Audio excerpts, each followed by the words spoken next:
Welcome back to the High Value Man Conversation. This is episode 36, my friends, and this is a life update episode. Because I recently popped my cherry. I popped my cherry on the social media. Last week when I was in Tulum, I popped my tears on social media cherry. I was at a little resort, enjoying some downtime and vacation, and I had a God moment, for lack of a better word. The mask came off, the armor came down, and I was just experiencing joy. I was experiencing like real relief, gratitude, and joy, and I shed some tears. I shed some like real, honest, authentic tears, and I'm sharing this with you guys because there's been a big change in my life, my direction, and if you've been following the content for any amount of time, you've probably seen a lot of different versions of Aaron over the years. And this is a point in my journey that I want to document, I want to anchor, and I also really want to speak to while it's happening rather than wait for the highlight reels to happen after, because I'm going through some struggle. I'm going through some seasons of transition. I'm going through a lot of growth. I'm going through some healing. And it's challenging, man. It is really, really challenging. And I want to meet me where I'm at. But I also want to share this with you guys because so much of my business, my life, the last 10 years as I've stepped into coaching has been taking bits and pieces of my story and extracting the lessons, getting the revelations, so hopefully I don't repeat them, and to be able to share them, because I believe that the reason why I'm here is to help build better men. I'm confident about that. I know that all this struggle, all this suffering, all this misery over the years really is my ministry, and I'm grateful for it. I'm very, very grateful for it. But what ends up happening so often with so many coaches and so many men that are in this space, we go through our struggle, and then you often don't know about it. You don't know about it until after. And while that is noble in many respects, I think the problem with that, and I know for a fact, the problem with that is that it doesn't really give those that are not yet in this space of teaching or sharing permission to experience. Everyone's got this comparison syndrome. We live in a time now where you can't not compare. You're comparing yourself to, the influencers, the people that have got 10 years in a business, physically comparing, financially comparing every single capacity.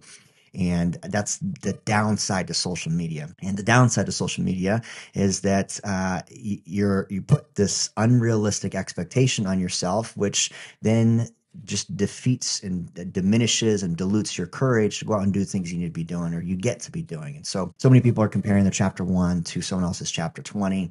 And I really want to start I want to start a movement where more people are just being honest with where they're at. So I'm going to share a little bit about the pit that I'm in and why it is so important, to talk about it as a man, but also more so than anything, I want to do something different this time because this is a lap in the desert that I've been before.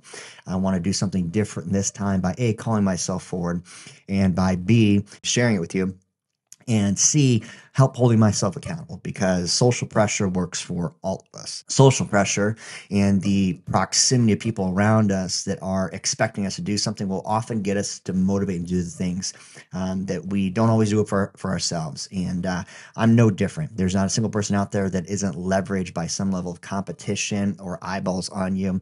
And so really, this is a selfish move on me so that I can become the best version of myself, so I can be the best version for you. So first off, this high value man conversation, and I'm looking at a sign over here. It started because of the PAM problem. The high value man conversation, the high value man coaching is just about a little over a year in business. And I started last year this time, and it started because of the PAM problem. The PAM problem is the passive aggressive man. And this is still very much the problem. It was my problem back then, and it was one of the problems that I have worked through. PAM is passive with his hopes, dreams, and desires. He is passive with women, work, and the world. Pam is the friend zone guy. He's the nice guy. He's passed up by beautiful women. All the women that he wants are not attracted to him because he's just so nice. And he is not respected in work. He doesn't know how to make money because he doesn't know how to sell. He doesn't know how to position himself. He doesn't know how to develop relationships. He's got very little confidence. And he's passive with the world of men because he doesn't understand the rules of men. He doesn't know how to build relationships. He doesn't know how to be reliable. He doesn't know how to step into a room with confidence and presence. And when I started the High Value Man conversation, the PAM problem is a problem that I overcame many years before that, or I thought I did, because I learned how to develop the skills of talking to women. I understood the skills of dating. I understood some of the skills of developing my ability to sell, to communicate, to articulate emotional intelligence, whatever. So I thought I'd solve the PAM problem. And PAM is still very much a problem. There are so many passive men that are passive with those three areas, passive with women working the world, and passive with their hopes, dreams, and desires. And so when I launched this program, I launched this coaching offer last year, that was the main focus. I wanted to help the passive man become a high value man. And that is still very much what we want to do with this high value man conversation. But I left out a very critical piece that hit me square between the eyes about 3 months ago, maybe 4 months ago. And the PAM problem resurfaced because PAM is not only passive with women working the world, but he's passive with a very key relationship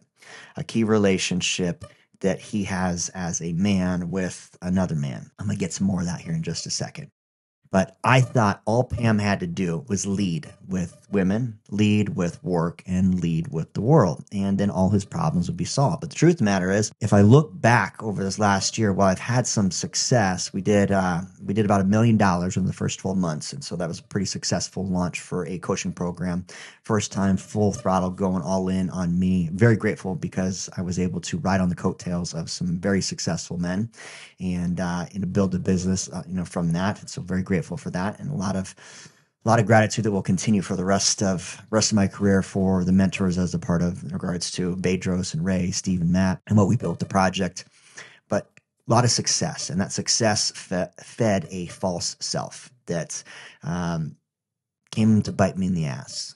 And so my belief was that all I had to do was just be more assertive with women, be more assertive with work, and be more assertive with the world of men. And that was really the foundation for what we were teaching inside the High Value Man, along with getting clear with vision, values, stacking victories, building confidence, and overcoming vices. And we got guys a lot of success. But the piece that hit me square between the eyes that I started to really double down on was the relationship that Pam or High Value Man has with Christ. Most men who have a PAM problem have a PAM problem because somewhere in their line of upbringing, they had a passive father. They had a passive or militant and abusive father. And if a man has that growing up through his adolescent years, through his developing years, through really any years of life, he's going to develop the distance from traditional male relationships. He's going to have a hard time developing friendships with men. You have a hard time developing friendships with men.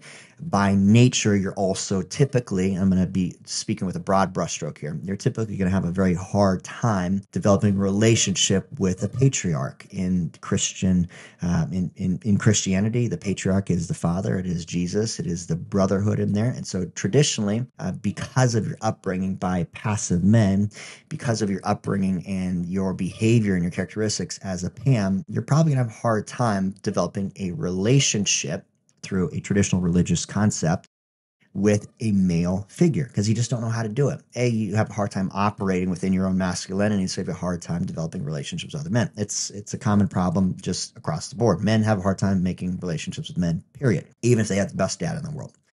And so as we're getting into coaching and as God is also now showing me how my false self is not really the best version of me. I was leading a little bit, and you can ask Rachel this. She'll probably say I was poorly leading in a lot of areas too, which is one of the reasons we're here in the pit. And poorly leading with my business in regards to my team, and that is also another reason for being in the pit. And poorly leading as a man with talking about my struggle, really where I'm at. I believe real leadership is not only the one that goes out in front. I believe real leadership is open, honest, and transparent. Open, honest, and transparent so you can give communications to people behind you that, hey, bullets are flying and I'm taking them. They're painful, and maybe we should go a different direction. So many leaders I know keep charging forward into a battle that they're already losing simply because their pride and their ego is on the line. I want you to really hear what I said. So many leaders run forward in battle, taking bullets, and they keep bringing the people behind them in the direction of destruction because their pride is on the line. My false self started to dismantle about 6 months ago. I'd say that was around the time. 6 months ago puts me around September, October, and it was as the business was just like skyrocketing. Business was skyrocketing, but my relationship was getting rocky. My relationship with a very high value woman who's done a significant amount of personal, emotional, and spiritual work, and it was calling me forward on some things that I thought I had worked through. By the way, your relationship, your romantic relationship will mirror to you all the areas that you thought you were done with. There was still so much I was not yet done with. Everything from the unhealthy attachment, control, lack of faith, and lack of real masculine leadership from the standpoint of following somebody rather than believing that I had it the right way. Arrogance and ego, all kinds of stuff, perfect storm. And so I'm starting to get some tension in my romantic relationship. The tension in my romantic relationship was leading to a feeling of not feeling confident about one of my three pillars inside of this coaching program: women, work, and the world. And so I doubled down and started trying to control more of what I could control, which was the other areas: working, other areas of fitness, all of it. It was just tightening, tightening, tightening. That's what most of us end up doing, is when one area starts to feel messy, we just end up gripping everything. And so the false self starts to dismantle, first with the relationship, and then with the work, and then with the team, in the natural order of entrepreneurship as things happen. Perfect storm. And we are now in a pretty slow season. I'm being totally transparent with you. Slow season with work, and a distant season in the relationship where the old relationship gets to die. And I feel like I'm starting all over again. I feel like I'm starting all over again. And I'm sharing this with you because I don't want to take another lap.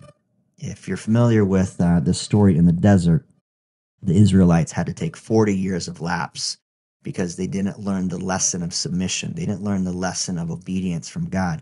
They didn't have the revelation, and so they had to repeat the same thing over and over and over and over and over and over and over again and over again. And so the lessons that I'm extracting from this season, even though there was some success, is that I was feeding the false self: women, world, and work. Never really pursuing the one relationship that is pivotal in a man's life, especially a PAM man, the type of relationship where real masculinity is modeled. When I think about leadership, when I think about what leadership really is, leadership comes down to being able to not only be transparent, take people to a destination, a result that will best serve them. It is also about knowing how to follow. You can't be a great leader if you are a terrible follower. And I've always been a horrible follower. Worst employee ever. In every single job I've ever worked for, poor Bedros pulled me aside so many times and says, "Man, you're great in so many areas, but you really suck as an employee in so many too." And it just comes down to fellowship. I have a hard time following, especially other men. And that's my daddy issue problems, because I didn't have the perfect model. None of us did, by the way. Didn't have the perfect model. And so not having the perfect model, I had a hard time trusting.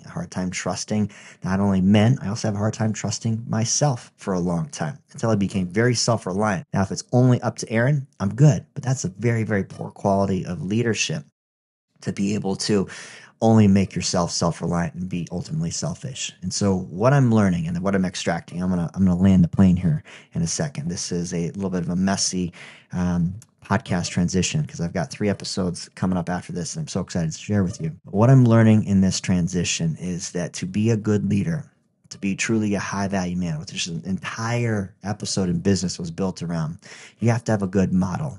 You have to have a good model. And while I have had many great models of masculinity across the board, and so many mentors I get to look up to, so many teachers I'm so grateful for, and so many wise men that I've been able to spend time with, ultimately the one model of perfection that I am looking to follow in this season of life is Jesus. He's the only one. The more that I study, the more that I learn, the more that I realize how much I don't know, the more I want to be like him and less like me. And so in this season of transition, as things are starting to die off, the old ways, the old beliefs, the old attitudes. A lot of those old PAM behaviors are resurfacing. I'm realizing that the way that I get a step forward into the best version of myself is truly by following. Like really following, submitting and surrendering and following. Because I know I'm not alone in this walk. I know I'm not the only man that is taking a lap in the desert. I know I'm not the only man that is struggling with leading his woman. I know that I'm not the only man that is struggling in work. I know that I'm not the only man that is struggling with respect from the world of men. I know that I'm not the only one that has woken up with anxiety, frustration, irritation, and wondered what to do next. I know for a fact that I'm not the only man that has asked himself, am I doing this whole being a man thing right? I know for a fact I'm not the only one. What I do know is that not enough guys are talking about it. And so I want to help give anybody courage out there that might be struggling, might be suffering, to know that where you are is okay. Where you are is okay. And a great place to start, if you are struggling, if you are suffering, if you don't know where to go, is the Bible. Building a relationship. Building a relationship with somebody that did a great job leaving a legacy. Build a relationship with somebody that truly has a followable excellence. Build a relationship with somebody that loves you unconditionally. And model that. Model that. Model that. And then put a higher standard on your expectations for those that you are following. This is a little bit of a ramble, my friends, but I want to take time to share with where I'm at in this season, because if you caught me on the social media and you caught those tears about earlier this week, or when this airs, when I was out in Tulum, I want you to know that I'm okay. I'm better than I've ever been. I'm very grateful, very blessed in this season to be able to have my eyes open and to realize that ultimately I don't get to take any of this with me anyway. I don't get to take any of this with me. It's all just a facade. This is all a giant game. We're all in the matrix. And this is the grand illusion. And if you want to do it right, well, you got to let the self and the part of you die that does not serve you. And you probably have a false self too. I know that I've got one. My false self has been fed for so many years, and I've been feeding it with the strengths. They're not my real strengths. There's not my real strengths. And so I'm excited to let all that stuff die away and rebuild. All right, so this is going to be part of a series. There are 3 more podcasts coming up after this, and they are going to be practical and tactical because I'm stepping into a new season of rebuilding. And so the next episode that I'm going to be sharing with you guys is starting over. What would I do? What will I do? What am I doing as I start over, rebuild this season, ground up from a business, ground up from a relationship, ground up across the board? What would I do practically and tactically rebuild? This is going to be something I'm going to be writing out. You're going to be able to watch it on the YouTube and get a whole breakdown of what to do if you don't have your purpose to become purposeful, and my 4P formula for defining and designing your purpose to start living in with intention. Follow up after that, I'm going to give you a how-to episode on how to build faith. How to build faith. I'm going practical and tactical. I'm talking about the science of your nervous system, how to manage your ability to really connect, to be able to listen, to be able to show up, to be able to feel more of those good feelings, those warm and fuzzies, rather than the irritation, frustration, anger, and all that stuff that we are just conditioned to as men. And then the last episode in this series I'm really excited to share about, is going to be this. You're probably constipated, and it's the reason why you can't hear God, but here's how to unplug yourself. That'll be a special one. That'll be a special one for all you dudes out there that have a hard time emotionally connecting. All right, my friends. Well, I hope you enjoyed this episode. And as always, if this brought you value, please do me a favor and leave it a 5-star review. Rate it, share it with another man on his journey, on his path. And drop me a comment. Let me know where you're at on your journey, your spiritual growth journey, and if there's anything that I can do to serve you along the path as well.